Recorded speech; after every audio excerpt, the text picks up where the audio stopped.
Bonjour à toi chers spectateurs, aujourd'hui parlant du film La fille inconnue de Jean-Pierre et Luc Dardenne. L'histoire c'est celle de Jenny Darwin, une jeune médecin qui travaille dans un cabinet dans la ville de Liège et qui un soir, alors qu'elle s'apprête à fermer son cabinet avec son stagiaire, va voir une jeune femme qui va sonner.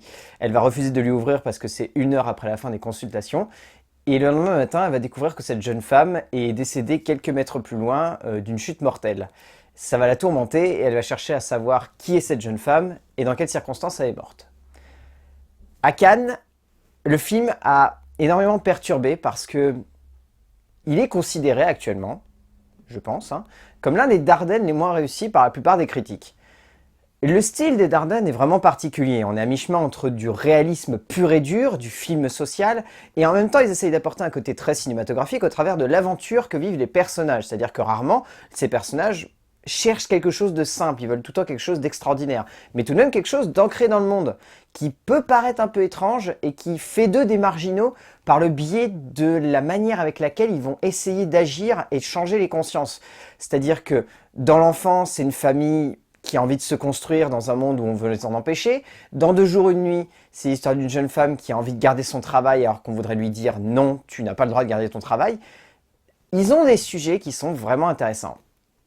Mais le problème, c'est que La fille inconnue a tous les défauts d'un film des Dardennes, et avec très peu de qualité. On ressort du film, on a vraiment la sensation d'avoir vu un long métrage qui veut nous entraîner dans une aventure qui est cinématographique, mais est tellement plombé par un réalisme qui rapproche trop du réel le spectateur, que ça en devient pas du tout intéressant.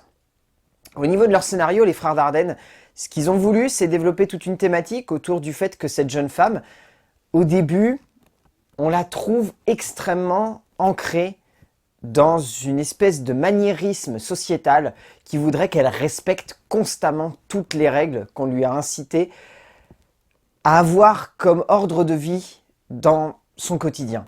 Et ce qui est intéressant, c'est que la mort de cette femme va l'amener à remettre en question tout cela et presque dans un sens à amener de l'émotion là où elle essaye de se convaincre qu'il ne faut pas en amener. C'est-à-dire que dans son métier, elle estime que si on s'attache à ses patients, c'est le début de la fin parce qu'on va faire des erreurs.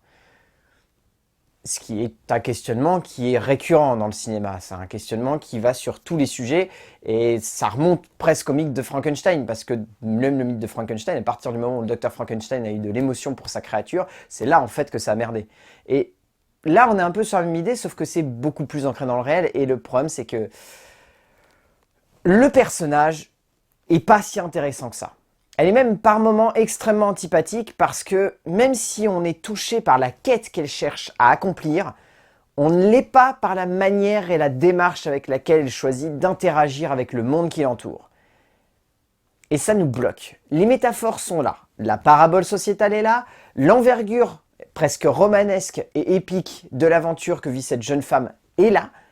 Mais il n'y a jamais le souffle cinématographique qui ferait d'un film comme La fille inconnue un récit aussi prenant que 2 jours et 1 nuit, qui pour le coup 2 jours et 1 nuit était une claque monumentale parce que c'était à la fois un film ancré dans le réel qui utilisait des outils cinématographiques pour nous faire ressortir une émotion brute sur une jeune femme dont on reprenait totalement la symbolique du voyage initiatique dans la société actuelle. Or là, on peut voir presque, comme le dit Le Monde, une forme de refus et désabusement de la société actuelle, où on a envie d'avoir une réponse à une question qui finalement est assez vaine et qui ne nous permet que d'avoir un sens et de donner un sens à notre vie.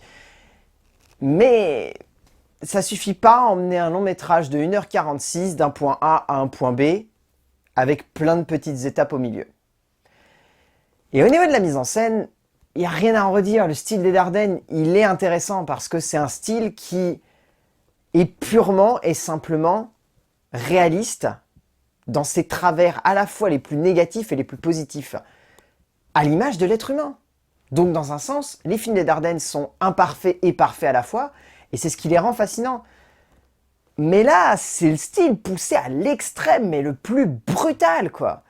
C'est-à-dire que, un aspect, allez, par exemple un truc tout bête. Quand Xavier Beauvois décide de faire le petit lieutenant et de ne mettre aucune musique, c'est pour aller à l'encontre des canons du thriller actuel et de jouer en fait sur la situation et la position que les personnages vont avoir au cœur du récit.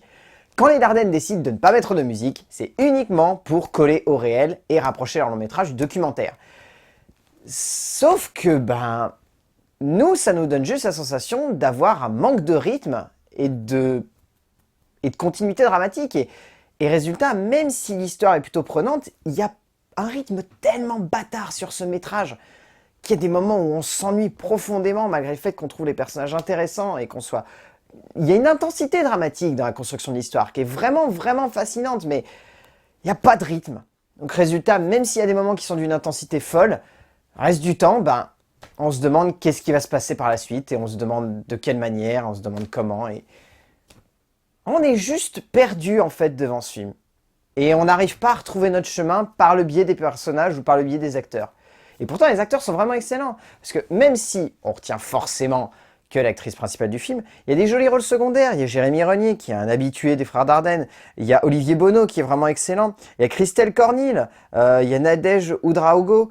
Il y a Olivier Gourmet, en plus, qui joue un petit rôle et qui est vraiment excellent. Mais forcément, le long métrage, on le retient pour Adèle Haenel, qui est impériale, qui est vraiment superbe, et qui, même si elle a un personnage qui est un peu antipathique, arrive à créer une émotion avec, et il y a des scènes où elle est vraiment impériale. La scène où elle découvre que cette jeune femme est décédée un tout petit peu plus loin et qu'elle l'avait vue avant, et il y a une vraie émotion qui se dégage, et les Dardenne arrivent très très bien à la capter.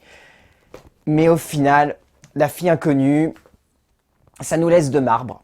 Même si l'histoire est intéressante, et que par moments, elle est vraiment intense, ça nous laisse de marbre parce que les Dardenne, c'est leur style poussé à l'extrême, sans émotion et sans brutalité cinématographique, alors qu'on aurait aimé qu'ils nous malmènent un petit peu plus durant leur long métrage. Donc La fille inconnue de Jean-Pierre et Luc Dardenne, c'est 50-50. En gros, allez le voir, vous vous ferez votre propre avis parce que le film est juste moyen. Donc ça se trouve, il va totalement vous convaincre, ça se trouve pas du tout, ça se trouve, vous serez au milieu, comme moi. On sait jamais. A plus!